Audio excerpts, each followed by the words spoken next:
The journey of porcelain around the world. Long ago in ancient China, people discovered a special kind of clay. They learned how to shape it into beautiful objects and fire them in hot kilns. This material was strong, thin, and could hold water without leaking. It became known as porcelain, or china in English. For hundreds of years, Chinese porcelain was a secret known only in the East. Only the emperors and rich families could afford it. Artisans painted dragons, flowers, and scenes from nature on the white surface. These pieces were so fine that they rang like bells when tapped. In the 8th century, Arab traders traveled along the Silk Road. They brought silk, spices, and also porcelain to the Middle East. People there were amazed by its beauty and strength. They tried to copy it, but could not find the right materials. By the 13th century, Marco Polo visited China as a traveler from Italy. He wrote about the magical cups and plates that looked like glass but were not. His stories made Europeans dream of owning Chinese porcelain. Kings and queens began to collect it as treasure. In the 1500s, European ships sailed to Asia looking for trade. The Portuguese were the first to bring large amounts of porcelain to Europe. Soon, the Dutch and British joined the trade. Porcelain became a symbol of wealth and taste. But Europe still could not make its own porcelain. Scientists and kings searched for the secret recipe. In Germany, a young scientist was kept in a tower by the king. He had to find the secret of making porcelain, or he would be punished. After many tries and failures, he finally succeeded in 1708. He used a white clay called kaolin and mixed it with other minerals. The first European porcelain factory opened in Meissen. Their blue and white designs copied Chinese styles. As porcelain factories grew in Europe, styles began to change. French artists added gold and painted romantic scenes. English potters made strong porcelain for everyday use. Porcelain was no longer just for the rich. In the 1800s, trade with China slowed down, but new discoveries in geology helped find kaolin in France and England. Factories in Staffordshire, England, began mass-producing porcelain. Teacups, plates, and toilets were now made in huge numbers. Meanwhile, in Japan, artisans developed their own style of porcelain. Arita ware became famous for its delicate colors and patterns. Japanese porcelain was exported to Europe and America. It competed with Chinese and European brands. In the 20th century, modern art changed porcelain design. Artists used it to make sculptures and bold new forms. Factories in China, Japan, and Europe still made traditional pieces too. Porcelain became both art and everyday object. Today, porcelain is found in homes around the world. From Chinese vases to German dinner sets, It connects many cultures. The story of porcelain shows how one invention can travel across time and oceans. It reminds us that beauty and skill can bring people together. A busy morning at the airport. It was 6 a.m. when Anna woke up with a start. She had a flight to catch at 9 a.m. for a business meeting in Paris. She quickly got dressed and grabbed her small suitcase and laptop bag. Her taxi was supposed to arrive at 6:30, but it was already 6:35. She called the taxi company and heard, "Sorry, your driver got stuck in traffic." Anna felt her heart beat faster. She couldn't miss this flight. At 6:50, another taxi arrived, and they drove fast toward the airport. The city was waking up, and traffic was heavy on the main road. They reached the airport at 8:10, only 50 minutes before departure. Anna ran into the terminal with her bags. She looked for the check-in counters and saw long lines everywhere. Her airline used online check-in, so she opened the app on her phone. But her phone battery was at 3%. She tried to check in, but the app froze. She found a charging station and plugged in her phone. While waiting, she remembered she had packed a small bottle of perfume in her carry-on. She checked the rules. Liquids must be under 100 milliliters and in a clear bag. The perfume was 120 milliliters, too big.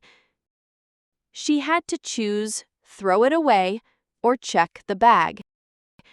She didn't have time to check it, so she sadly poured the perfume into a toilet.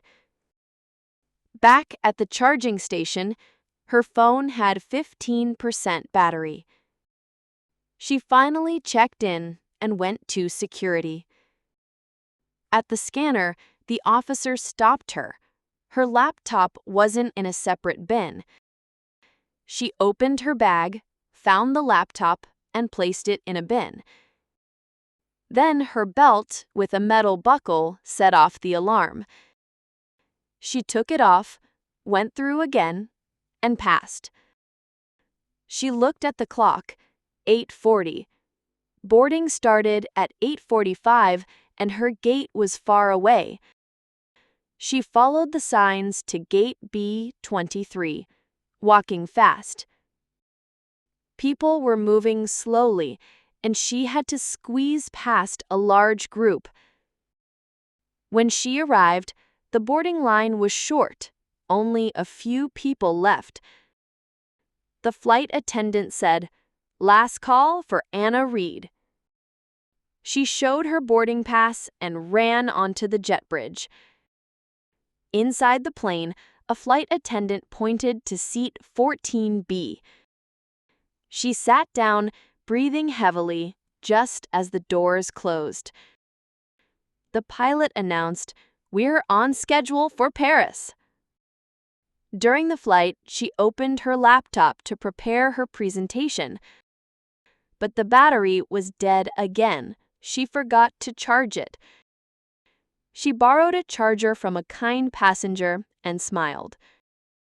Next time, she promised she would leave earlier and pack smarter.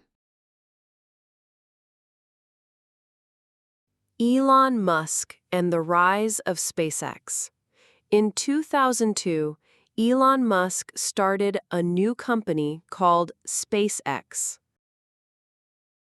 He used his own money to build rockets that could go to space. His big dream was to make humans a multi-planet species.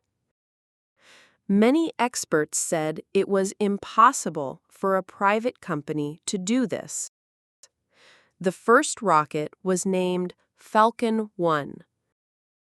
SpaceX tried to launch it in 2006, but the engine failed after 30 seconds. The second launch, in 2007, also failed. The rocket exploded in the air. People began to doubt if SpaceX would ever succeed. The third launch, in 2008, worked better, but still failed to reach orbit. Musk was almost out of money. He knew the next launch had to work, or SpaceX would close. The fourth Falcon 1 launch was planned for September 28, 2008. That day, the rocket lifted off smoothly. It flew through the sky and reached space without problems. Everyone at SpaceX cheered. It was their first success. NASA saw this and decided to trust the company. NASA gave SpaceX a $1.6 billion contract to send supplies to the space station. This saved the company and allowed it to grow. SpaceX began building a bigger rocket called Falcon 9. It had 9 engines and could carry heavy loads into space. In 2010, Falcon 9 made its first launch. It worked perfectly, and the company started launching satellites for other countries. But Musk wanted to do more. He wanted to reuse rockets to save money. At that time, all rockets were thrown away after one use. In 2013, SpaceX tried to land the first stage of Falcon 9 on the ocean. It almost worked, but the rocket tipped over and exploded. For years, the team kept trying: launch, fail, learn, try again. Then, in December 2015, something amazing happened. After sending a satellite to space, the Falcon 9 rocket returned. It landed upright on land, like in science fiction movies. People around the world watched the video in shock and excitement. This made space travel much cheaper. SpaceX kept improving the rockets. They also built a spaceship called Dragon to carry astronauts. In May 2020, Dragon carried 2 NASA astronauts to the space station.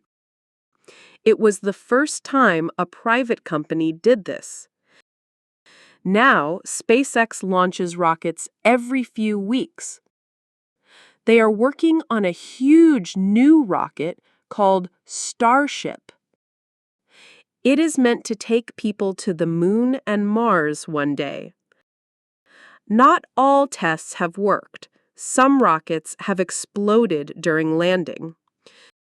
Some people worry about space pollution and too many satellites. Others say Musk is moving too fast without enough rules. But no one can deny that SpaceX changed space travel forever.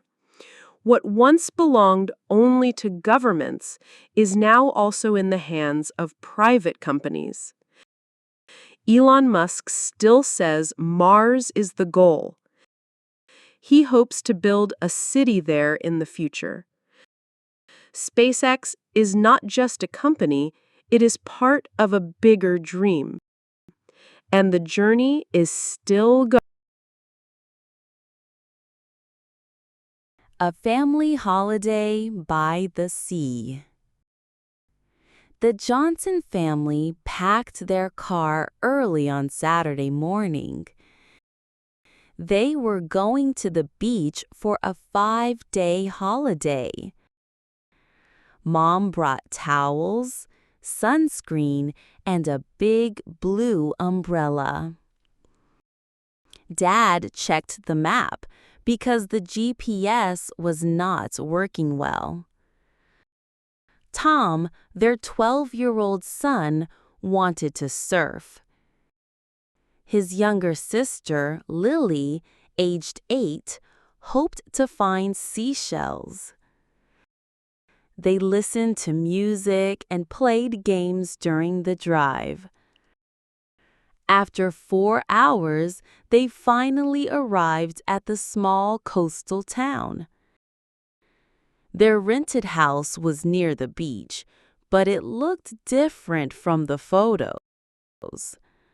The front door was hard to open, and the floor was wet. A pipe had leaked during the night, and the owner was fixing it. The family had to wait an hour before they could bring in their bags. When they entered, Tom noticed the Wi-Fi didn't work. He was upset because he wanted to play online games. Lily found a spider in her room and screamed, but Dad removed it calmly. Still, everyone tried to stay positive and went to the beach that afternoon. The sun was bright and the sea looked beautiful. Tom took his surfboard and ran into the water. Lily built a sandcastle close to the waves.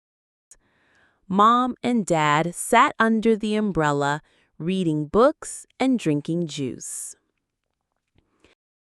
Suddenly, a big wave came and washed away Lily's sandcastle. She started to cry, and Tom laughed, which made her angrier. Mom comforted her and helped her start a new one, stronger this time. Dad joined in and added a moat around the castle. Later, Tom tried to ride a wave but fell off his board.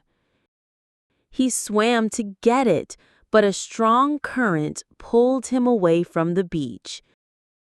He shouted for help, but the wind carried his voice away. Lily saw him and pointed, yelling to her parents. Dad ran into the water and swam toward Tom. He reached him and helped him swim back slowly. Everyone was shaking when they returned to the shore.